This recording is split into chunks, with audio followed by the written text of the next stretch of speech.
Alright, this is the honey that we got from the honeybee hives here at Grace Heritage Ranch.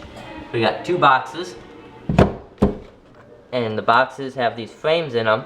And these frames are where the bees built the honeycomb. So this is the honeycomb that the bees built. And they filled it all up with honey.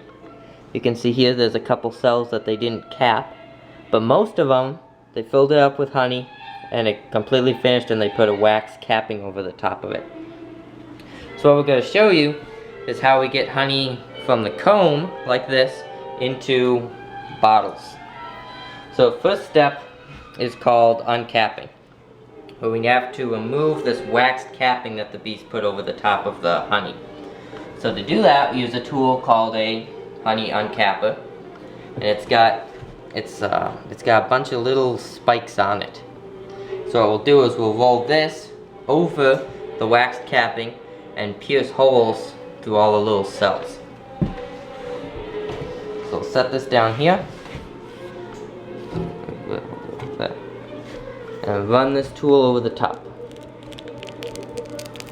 See how it pokes holes through all those cells? We'll run it over it a couple times to make sure that we get all of the cells.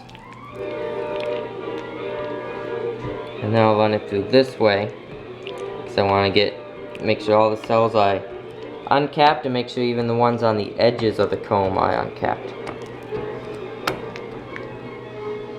Once it looks like that's all done, now I gotta do the same thing on the other side.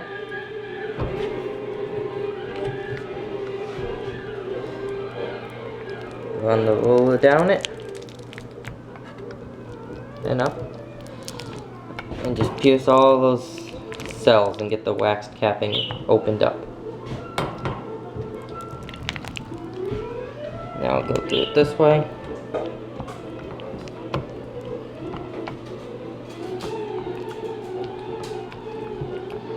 Alright, that looks good. Now once all those wax cappings are opened up, then what I'll do is I'll stick the frame into this machine called a honey extractor. What I'll do is I'll stick the frame down inside of here. Then what we'll do is I'll fill this up with frames of uncapped honey, and the machine will spin it, and the centrifugal force will force the honey out of the cells. It'll hit into the sides of this and drain down into the bottom.